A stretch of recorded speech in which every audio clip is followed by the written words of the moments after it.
എല്ലാവർക്കും നമസ്കാരം മക്കളെ. കണ്ടില്ലേ, ഇന്ന് പാവയ്ക്ക കൊണ്ട് ഇങ്ങനെ റെസിപ്പിയാണ് തയ്യാറാക്കിയിരിക്കുന്നത്. പാവയ്ക്ക മെഴുക്ക് പുരട്ടിയെന്നോ പാവയ്ക്ക വരട്ടിയെന്നോ പാവയ്ക്ക വറ്റിച്ചതെന്നോ എന്ത് വേണേലും പറയാം. അത്രയ്ക്ക് രുചിയുള്ളൊരു വിഭവമാണ് പാവയ്ക്ക. മിക്ക ആൾക്കാർക്കും കയ്പ്പ് കാരണം ഇഷ്ടമില്ലാത്തവരാണ്. അപ്പം ഇഷ്ടമില്ലാത്തവരും കഴിക്കും. അതേ രീതിയിൽ നല്ല ടേസ്റ്റി ആയിട്ടുള്ളൊരു വിഭവമാണ്. നമ്മുടെ വീട്ടിലെ പാവയ്ക്ക തന്നെയാണ്. അതുകൊണ്ടാണ് വലുതും ചെറുതായിട്ടൊക്കെ ഇരിക്കുന്നത്.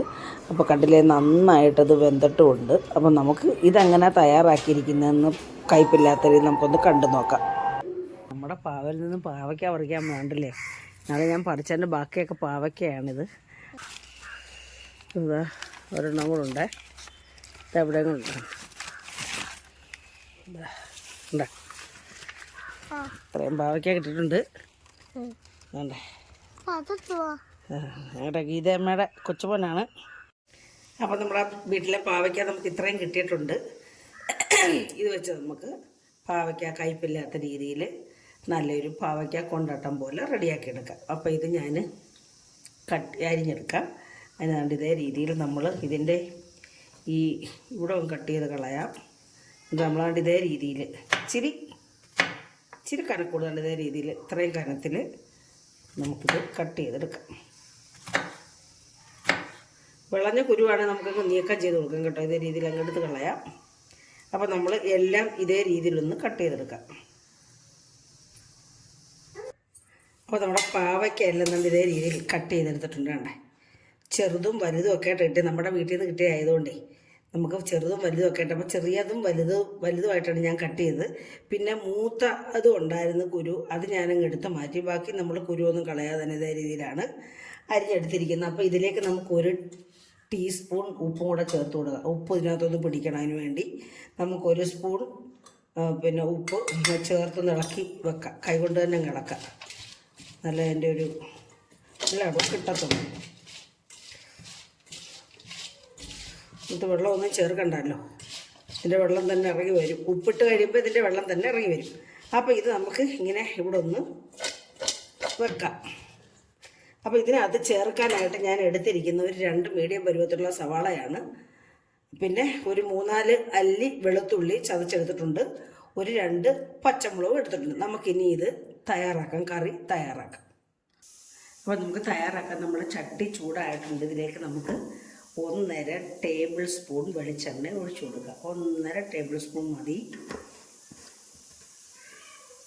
എന്നിട്ട് നമ്മളിതിലേക്ക് കടുക് ഇട്ട് കൊടുക്കുകയാണ്. 1/2 സ്പൂൺ കടുക്. ഇതിലേക്ക് കറിവേപ്പില ഇട്ട് കൊടുത്തു. നമ്മളിതിലേക്ക് വെളുത്തുള്ളി സവാള വഴറ്റാൻ പോവുകയാണ്. നമ്മളത് നന്നായിട്ട് ക്രിസ്പിയായിട്ട് വഴന്ന് വരണ്ട. നമുക്കിതൊന്ന് വെന്ത് മൂത്ത് വെന്ത് വന്നാൽ മതി. നമുക്ക് ഇതിലേക്ക് 1/4 സ്പൂൺ കൂടി കൊടുക്കുന്നു. 1/4 സ്പൂൺ മതി കേട്ടോ. നമ്മൾ 1 ടീസ്പൂൺ നമ്മുടെ പാവയ്ക്കകത്തിട്ടാണ്. നമുക്കിതൊരു 1/4 സ്പൂൺ മതി. അപ്പോൾ നമുക്കിതൊന്ന് ക്രിസ്പിയായി റോസ് കളർ ആവണ്ട. ഇതൊന്ന് വെന്ത് മൂത്ത് കിട്ടിയാൽ മതി കേട്ടോ. ഒന്ന് വെന്ത് മൂത്ത് വരട്ടെ. അപ്പോൾ ഇതങ്ങ് മുരിഞ്ഞ് മൂക്കണ്ട.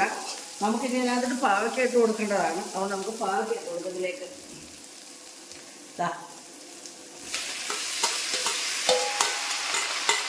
നമുക്കിതിൽ വെള്ളമൊന്നും ഒഴിക്കണ്ട. ഇതിൻ്റെ വെള്ളം കിട്ടിയിട്ടുണ്ട്. നമുക്കിതൊന്ന് കൂട്ടി ഇളക്കാം. അപ്പോൾ നമ്മുടെ പാവയ്ക്കായും പിന്നെ സവാളയും എല്ലാം കൂടെ ഇതിനകത്ത് മൂത്ത് വേവണം.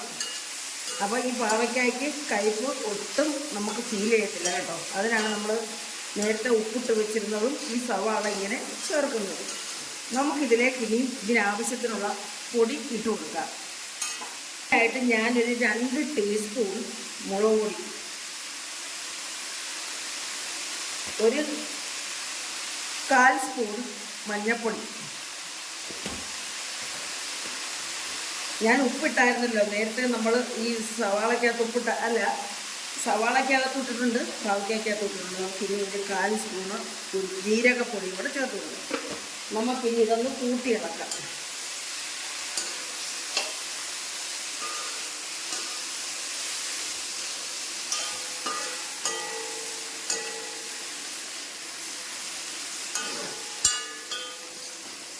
ഈ മസാലയെല്ലാം നമ്മുടെ ഈ പിന്നെ പാവയ്ക്കായ്ക്കകത്തും നമ്മുടെ സവാളയ്ക്കകത്തും പിടിക്കണം. മുളക് പൊടി, ജീരകപ്പൊടി, മഞ്ഞൾപ്പൊടി ഇങ്ങനൊന്ന് കൂട്ടി യോജിപ്പിച്ചിട്ട് നമുക്ക് ഒന്ന് അടച്ചു വെക്കാം. നമ്മൾ ഇടയ്ക്ക് തുറന്ന് നോക്കി ഒന്ന് ഇളക്കി കൊടുക്കണം കേട്ടോ. കൂട്ടി യോജിപ്പിച്ച് കൊടുക്കണം.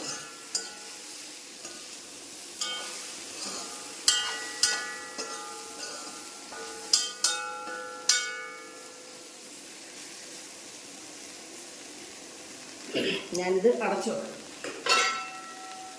ഇതാ നമ്മൾ ഇടയ്ക്കൊന്ന് തുറന്ന് നോക്കിയൊന്ന് ഇളക്കി കൊടുക്കണം ഇടയ്ക്കിടയ്ക്ക് കേട്ടോ. നമുക്കൊന്ന് തുറന്ന് നോക്കാം. ഇതിലേക്ക് പച്ചമുളക് കൂടെ ഇട്ട് കൊടുക്കാം. ഞാൻ ഇട്ട് കൊടുക്കും. എന്നിട്ട് നമുക്കൊന്ന് ഇളക്കി നോക്കാമേ. കണ്ടില്ലേ, അടിക്കൊന്നും പിടിച്ചിട്ടില്ല. നമുക്കിനി ഒന്നുകൂടെ ഇളക്കി കൊടുത്തിട്ട് വീണ്ടും ഇതേ രീതിയിൽ ഒന്ന് അടച്ചു വെക്കാം. ഇതെല്ലാം കൂട്ടി യോജിപ്പിച്ചൊന്ന് വേവാൻ വേണ്ടിയാണേ.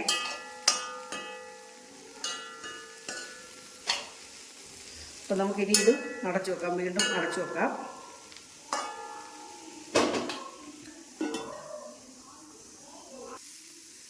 അപ്പം നമുക്ക് നോക്കാം. നമ്മുടെ പിന്നെ പാവയ്ക്കായും പിന്നെ സവാളയെല്ലാം കൂടെ സെറ്റായിട്ടുണ്ട്.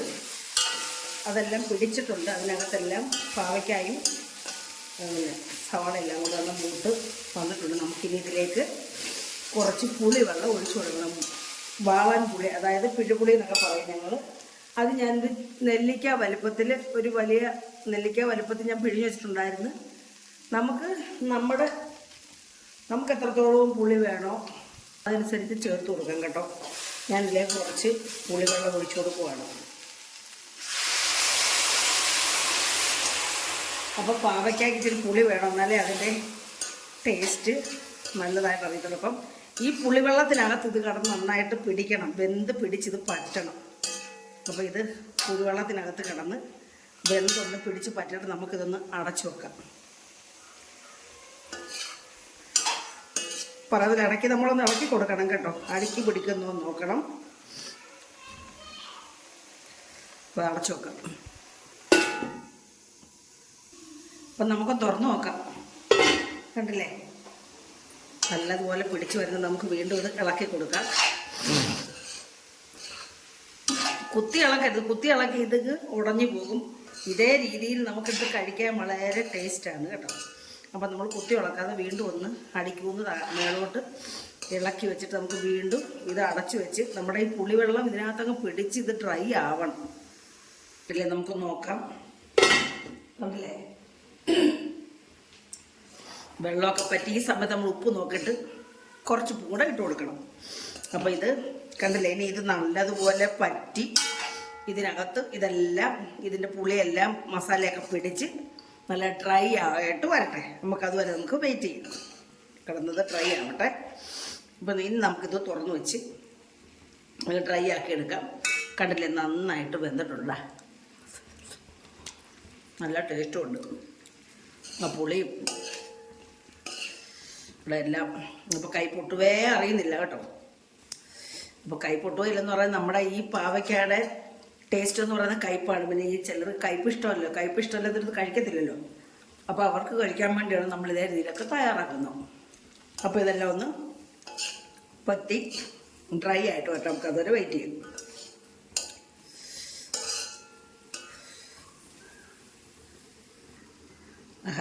നമുക്ക് നോക്കാം. കണ്ടില്ലേ, നമ്മുടെ പാവയ്ക്ക എല്ലാം നമ്മുടെ എണ്ണയൊക്കെ തെളിഞ്ഞ് നല്ല കറക്റ്റായിട്ട് വന്നിട്ടുണ്ട്. കണ്ടല്ലേ, കണ്ടില്ലേ.